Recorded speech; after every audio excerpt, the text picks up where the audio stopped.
रहमतुल्लाहि व बरकातुहू। इन्नल हम्दुलिल्लाह नहमदुहू व नस्तईनुहु व नस्तगफिरुहू व नऊज़ु बिल्लाहि मिन शुरूरि अनफुसिना व मिन सय्यिआति अअमालिना।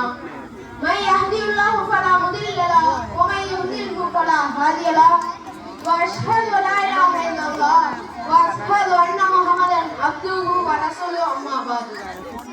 எல்லா புகழும் அல்லாஹ் ஒருவனுக்கே என்று கூறியவனாக என் உரையை ஆரம்பம் செய்கிறேன். கண்ணியமிக்க தாய்மார்களே, பெற்றோர்களே, சகோதர சகோதரிகளே, உங்கள் முன் நான் பேச வந்துள்ள தலைப்பு பயனுள்ள கல்வி. இஸ்லாம் கல்விக்கு மிக உயர்ந்த இடத்தை வழங்குகிறது.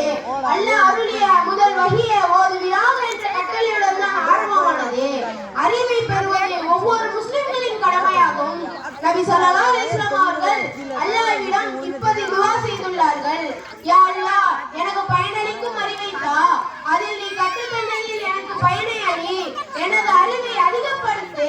இதிலிருந்தே தெரிகிறது, அறிவு இருந்தால் போதாது, அது பயனுள்ள அறிவாக இருக்க வேண்டும் என்று நாம் புரிந்து கொள்ள வேண்டும்.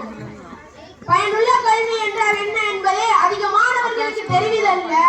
அவர்கள் நினைத்துக் கொள்கிறார்கள், ஒருவன் நல்ல மார்க் எடுத்து நல்ல ஒரு வேலைக்கு சென்று நல்ல சம்பாதித்து ஒரு வீடு கட்டுகிறானே, அவன் படித்த படிப்பு தான் பயனுள்ள கல்வி என்கிறார்கள். ஆனால் பயனுள்ள கல்வி என்பது அல்லாஹ்வை அறிய உதவும் கல்வி, நல்லொழுக்கத்தை வளர்க்கும் கல்வி, சமுதாயத்திற்கு நன்மை செய்யக்கூடிய கல்வி, இம்மையிலும் மறுமையிலும் வெற்றியை தரக்கூடிய கல்விகளாகும். ஒருவர் பல பட்டங்களை பெற்றிருந்தாலும் அவர்